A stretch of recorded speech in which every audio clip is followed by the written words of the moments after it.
माँ चली अमेरिका। निधि का नेचर बचपन से ही शर्मिला था। वो ना ज्यादा लोगों से बात करना पसंद करती और ना ही ज्यादा मिलना जुलना।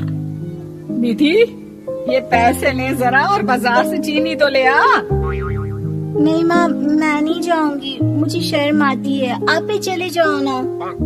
अरे पता नहीं क्या करेगी ये लड़की। जीवन में कभी कुछ किया ही नहीं सिवाय पढ़ाई और घर के कामों के। इसकी शादी भी आसपास ही कहीं करवा दो, दूर जाकर इसका गुजारा कैसे होगा। निधि सुनती सबकी, समझती भी, लेकिन चुप करके रह जाती।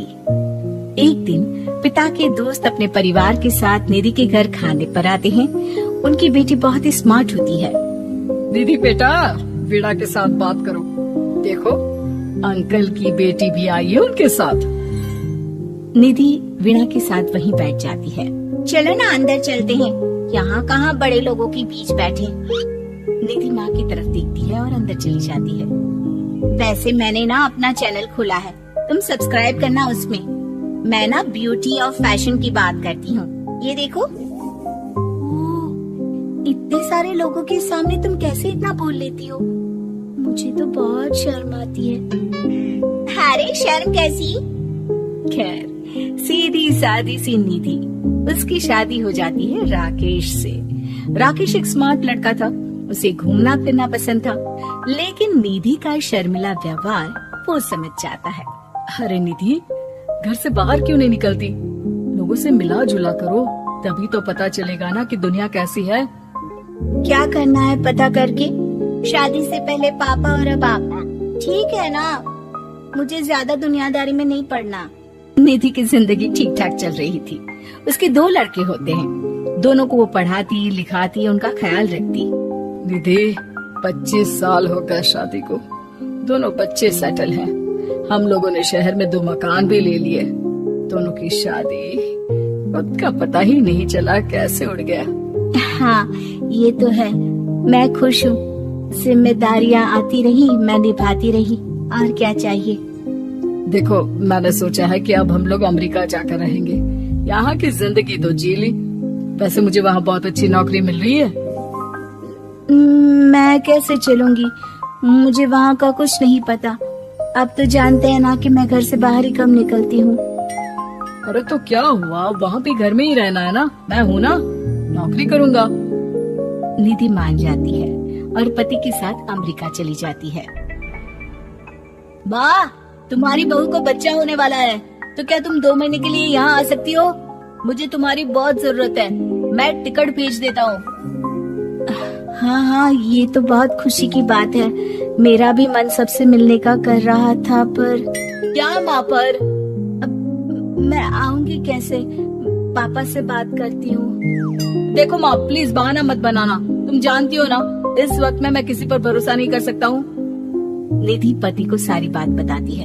क्या आप भी चलेंगे? निधि, आने जाने में बड़ा खर्च हो जाएगा, ऊपर से मुझे यहाँ छुट्टी नहीं मिलेगी। बहू पर वक्त ऐसा है कि तुमको तो जाना ही पड़ेगा। मैं अकेले दुकान तक तो नहीं जा पाती, इतनी दूर भारत कैसे जाऊंगी? मुझसे नहीं होगा। लेकिन सबके कहने पर निधि को जाना ही पड़ता है। एयरपोर्ट में घबराई निधि एक मुसाफिर से कहती है, मैं ना भारत जा रही हूँ, दिल्ली जाने वाली फ्लाइट। सब मिलकर निधि की मदद करते हैं और फाइनली निधि भारत पहुँच जाती है, जहाँ बेटा उन्हें घर ले आता है।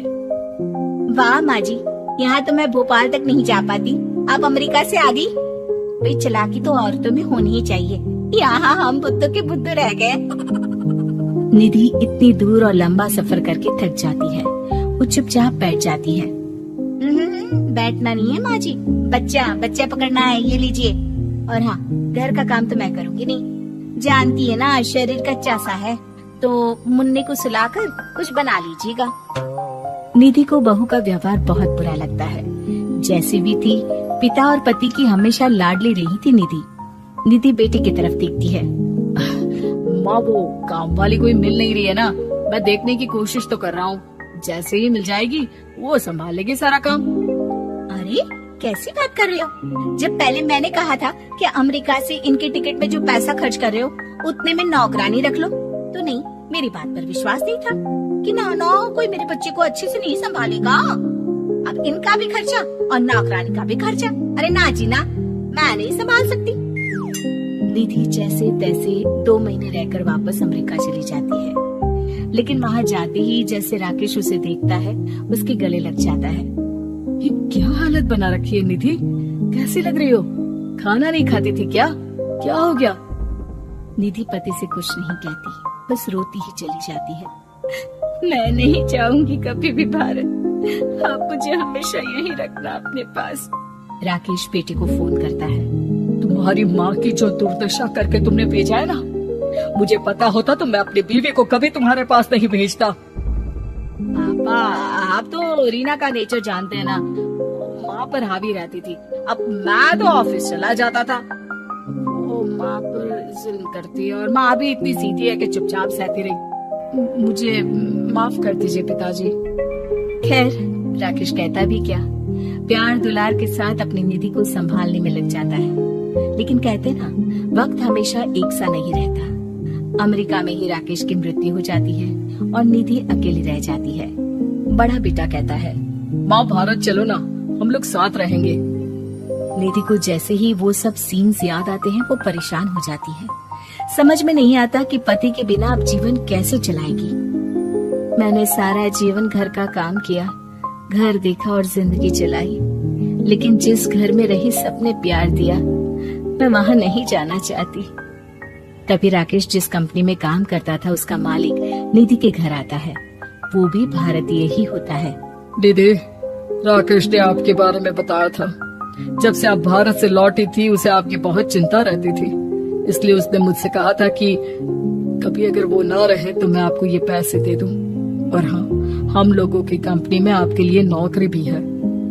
निधि पति के पैसे देखकर मन में तसल्ली करती है और नौकरी के लिए हाँ कर देती है। अरे पागल है क्या माँ, कैसे नौकरी करोगी?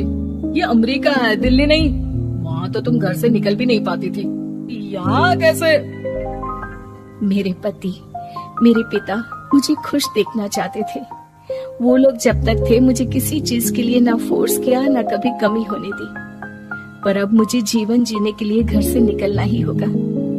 बेटा, तुम तो अगली फ्लाइट से भारत लौट जाओ, मैं यहीं खुश हूँ।